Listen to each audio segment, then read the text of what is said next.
आप ही बोलिए सर। मुलाकात हुई है, एक फीडबैक लिया है कांग्रेस पार्टी ने आप लोगों से, चिंतन शिविर होना है कांग्रेस पार्टी का, क्या फीडबैक दिया है आप लोगों ने? देखो, इनका चिंतन शिविर हो रहा है। ये पॉलिटिकल पार्टी है, बड़ी पार्टी है और सेकंड वहाँ पे हाउस में अपना पक्ष रखते हैं।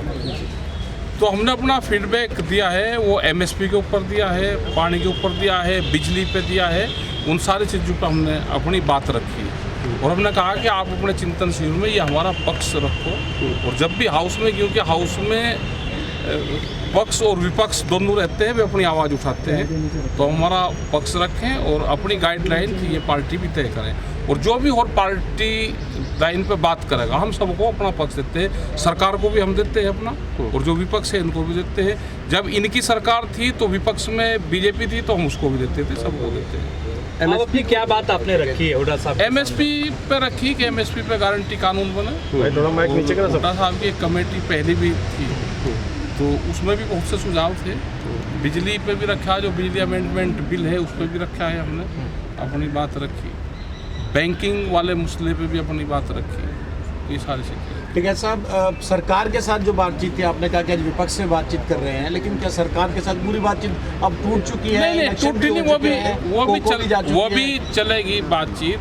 उन्होंने भी एमएसपी पे 3 लोगों के नाम मांगे, 3-4 लोगों के, तो उस पर भी हम कर रहे हैं कि कब तक उनको देने हैं। तो कोई भाई हाउस में जब ये लोग इकट्ठे दोनों रहते हैं तो हमें भी मिलने का सबसे अधिकार है। हम सब लोगों से मिलते हैं, हर स्टेट के मुख्यमंत्री से हम मिलते हैं। इसे मिलना ठीक है। मेरा सवाल ये था, ये हमारा कोई पॉलिटिकल कोई हमारा मीटिंग सर लंबे समय से वो बातचीत का हमें अपडेट नहीं है।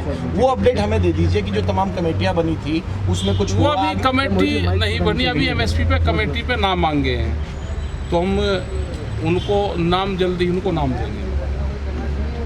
तो आपकी बात हुई टिकैत साहब, आपकी बात हुई, हुड्डा साहब थे, बाकी लोग थे, तो उनकी तरफ से क्या कहा गया? चिंतन शिविर में आपकी अपनी बात जो है वो रखेंगे और अपने एजेंडे में लेकर आएंगे, क्योंकि हुड्डा साहब को एग्रीकल्चर कमेटी के इनको अध्यक्ष उन्होंने बनाया है और इनसे एग्रीकल्चर के बारे में इनको अपना पूरा ड्राफ्ट रखना है। तो ये अलग अलग लोगों से बातचीत कर रहे हैं। तो हम किसानों से भी उन्होंने बातचीत करी, हमने अपने सुझाव इनको दिए हैं। हमारी कोई पॉलिटिकल वो नहीं है, कितने हमारी एग्रीकल्चर। कितने सुझाव दिए हैं मोटे तौर पर? बहुत दिए, वो ड्राफ्ट बन जाएगा, आपको सबको दे देंगे। आपकी क्या मांग है, आपकी क्या डिमांड है? आप देखिए, आज पहले बात तो हम बाजी का आभार व्यक्त करते हैं कि इन्होंने उनको बुलाया और हमारी जो समस्या हैं उनको सुना और आश्वस्त किया कि आगामी जो इनका अधिवेशन होने जा रहा है उदयपुर में, इन तमाम बातों को वो पार्टी के प्लेटफॉर्म पे रखेंगे। और प्रजातंत्र में एक प्रक्रिया, इसी प्रक्रिया से काम होता है। आप अपनी बात को जब तक पहुंचाओगे नहीं, सत्ता पक्ष में विपक्ष में सबकी मदद की हमको आवश्यकता होती है और तभी हम अपनी बात को ऊपर तक ले जा पाते हैं। तो आज उसी प्रक्रिया में हमने अपनी जो भी बातें थी, जो हमारे ग्रीवेंसेस से, जैसे सबसे शुरुआत हमने वहीं से की, जो हुड्डा साहब की एक कमेटी थी 2009 में जिसकी रिपोर्ट थी और 2014 में जिसको बेस बना के बीजेपी ने चुनाव लड़ा था, C2+50, मतलब क्लियर मेंशन था, वो आपकी रिकमेंडेशन थी। आज तक वो लंबित है, मिला नहीं है। E2FL के हिसाब से सरकार किसान को कीमतें दे रही है, जिसकी वजह से प्रति क्विंटल जो है वो 800 से 1200 रुपये तक का घाटा प्रत्येक किसान को अलग अलग फसलों पे होता है। तो पहले तो हमने वही की कि आपकी जो रिपोर्ट है, जिसको बेस बना के बीजेपी ने 2014 का चुनाव लड़ा था, वो पेंडिंग है, उसको अपने उसमें एजेंडे में रखवाओ, कांग्रेस के एजेंडे में वो रखी जाए। दूसरा जो CACP का जो कीमतें निर्धारित करने का जो फार्मूला है वो डिफेक्टिव। कॉस्ट C2+50 की एक बात है, लेकिन पहले कॉस्ट निकालने का जो तरीका है वो उसमें जो खामियां हैं हुड्डा जी बखूबी जानते हैं, अच्छी तरह इनकी स्टडी और अपनी रिपोर्ट में इन्होंने मेंशन भी किया। तो हमने वही इनको याद दिलाया कि उस पर फोकस करें। सबसे बड़ी समस्या आज किसान जो जा रहा है घाटे में, लागत उसकी बढ़ रही है, कीमतें उसे मिल नहीं रही। तीसरा जो बात हमारी मूल हुई, जो MSP को लेके, MSP का फिक्स करना, कीमतें फिक्स करना, MSP की घोषणा करना, वो एक विषय है, लेकिन MSP पे खरीद होना सबसे महत्वपूर्ण बात वो है। हो क्या रहा है कि एमएसपी घोषित तो होती है लेकिन उस पर खरीद नहीं होती। तो हुड्डा साहब से हमने निवेदन किया कि उसको कानूनी जामा पहनाया जाए, सरकार खरीदे या बाजार खरीदे, उस कीमत से कम पे बोली ना लगे। एक जो इलेक्ट्रिसिटी बिल है, सरकार ने हमारी बातचीत में हमसे वायदा भी किया था, लेकिन वायदे के बाद भी उस बिल को एज इट इज़ पार्लियामेंट में रख दिया गया। और अगर वो बिल आता है तो पूरे देश का किसान जो है वो बहुत बड़ी मुसीबत में फंसने वाला है। तो उनको हमने कहा कि पार्टी प्लेटफार्म पे चर्चा करें, इस बिल की थॉरो स्टडी कराएं और उसको किसान को उससे अलग रखा जाए सारे मसले से। और हुड्डा साहब उस बात से सुखबीर जी, एक सवाल ये है कि आपने हुड्डा साहब की कमेटियों का जिक्र किया कि पहले उन्होंने बताई थी, आज आप लोगों ने बातचीत की है, एक विजन है कि कांग्रेस इसको बातचीत को माने तो दबाव पड़ेगा सरकार पे कांग्रेस के पास, और खासतौर से जब इस कमेटी को लीड भूपेंद्र सिंह हुड्डा कर रहे हैं। देखिए, इससे क्या होता है, कोई भी पार्टी में एक जिम्मेवारी दी गई है तो सोच समझ के हुड्डा साहब को जिम्मेदारी दी होगी, तो हमको संशय क्यों करना ही नहीं चाहिए। जब एक जिम्मेवार व्यक्ति के पास हम आए, कोई ऐसे नहीं होगा कोई और आदमी इस काम के लिए अधिकृत किए होते और इनके पास आते।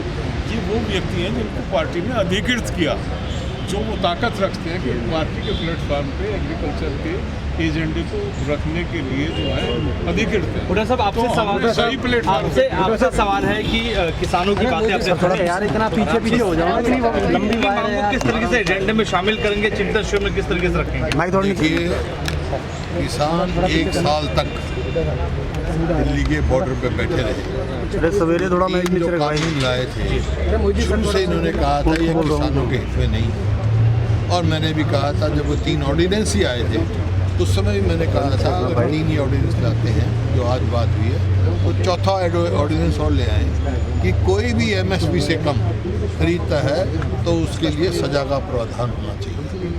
तो यही मतलब है, जैसे एमएसपी की गारंटी, और एमएसपी चाहे मंडी में खरीदे, सरकारी खरीद हो या कोई प्राइवेट खरीद हो, उससे कोई कम न खरीद सके। ये इनकी और बहुत सारी बातें हैं जो विचार हुआ है, जैसे इंपोर्ट एक्सपोर्ट पे किसान के जो इंपोर्ट एक्सपोर्ट की पॉलिसी हो वो किसान को अहित ना करे। किसान का कई दफ़ा होता है भाई एक्सपोर्ट कर दिया, एक्सपोर्ट की ज़रूरत है तो एक्सपोर्ट की ज़रूरत है, एक्सपोर्ट नहीं करते हैं तो डिस्ट्रेस सेल किसान करनी पड़ती है। इंपोर्ट की ज़रूरत है, ज़बरदस्ती इंपोर्ट हो जाती है तो डिस्ट्रेस सेल करनी पड़ती है। ऐसी स्थिति नहीं होनी चाहिए। इस प्रकार बहुत सारे मुद्दे हैं, क्योंकि शिविर में मैं कन्वीनर हूँ और हमारे अखिलेश जी हमारे साथ सदस्य हैं, ये प्रमुख सदस्य हैं बहुत। तो इनका सबका जो मैं आभार व्यक्त करता हूँ जो ये आए हैं, इन्होंने अपने सुझाव दिए और बड़ी मजबूती से इन्होंने किसानों की बात रखी। हुड्डा जी, बहुत सारी स्टेटों से आए हैं, तमिलनाडु से भी आए हैं, कर्नाटक से भी आए हैं, पंजाब से भी आए हैं, उत्तराखंड से भी आए हैं, दिल्ली से भी आए हैं, हरियाणा से, मुख्य स्टेटों से आए हैं जो किसान नेता। मैं इनका सबका आभारी हूँ जो इन्होंने आया। और कोई देखे ना, कोई तमिलनाडु से आए चल के सिर्फ इतना उनको किसानों की बात से वो है, तो मैं इन सब का आभारी हूँ। और ये बात हम जो अपना कंसेप्ट पेपर करेंगे, डिस्कशन के लिए जाएगा शिविर में, उसमें हम ये बात आपके विजन की बात भी आई। आपके मनमोहन सिंह प्रधानमंत्री थे, एक कमेटी बनाई गई थी, मुख्यमंत्री वर्किंग ग्रुप बनाई गई थी, आप उसको लीड कर रहे थे। अब चिंतन शिविर होना है, बहुत सारे मुद्दे ऐड भी हो गए, चाहे वो एमएसपी का या बाकी चीजों का। शिविर में क्या वो जो ड्राफ्ट आपका था उसको लेकर आगे बढ़ेगी? उसमें भी जो बहुत सारे मुद्दे यही थे, जैसे युद्धवीर जी ने कहा C2 की बात, फार्मूला जो है एमएसपी का करने क्या हुआ, C2 का मतलब ये है investment plus rental value plus 50% profit. वो तो अब है, तो हमारा तो यह है भाई पहले C2 लागू करवाएं, C3 की बाद में बात करें। तो C2 फार्मूला ही एक ऐसा है जो सस्टेनेबल एग्रीकल्चर इनकम बना सकता है। तो ये है, और जैसे पानी की बात कही, ये आपकी इंपोर्ट ड्यूटी की बात कही, अलग अलग स्टेटों ने अपनी अपनी, इन्होंने कर्नाटक से जैसे इन्हें रखी जो ट्रांसमिशन लाइंस, जो ये हाई टेंशन वायर लगाते हैं, खंभे लगाते हैं, उसको कंपनसेशन भी देते, लैंड कंपनसेशन की बात कही जो कि बहुत मजबूत बना था, बैंक कर्जा बहुत मजबूत बना था। और अब स्टेट्स को लेके बहुत सारा वीक हो गया, जैसे हरियाणा में लैंड कंपनसेशन वीक हुआ।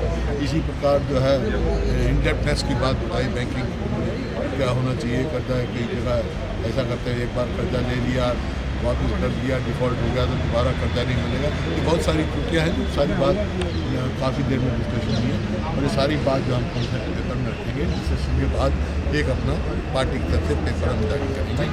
Thank you. मैं इनका सबका आभारी हूँ और आप लोगों का भी। Thank you sir. एक छोटा सर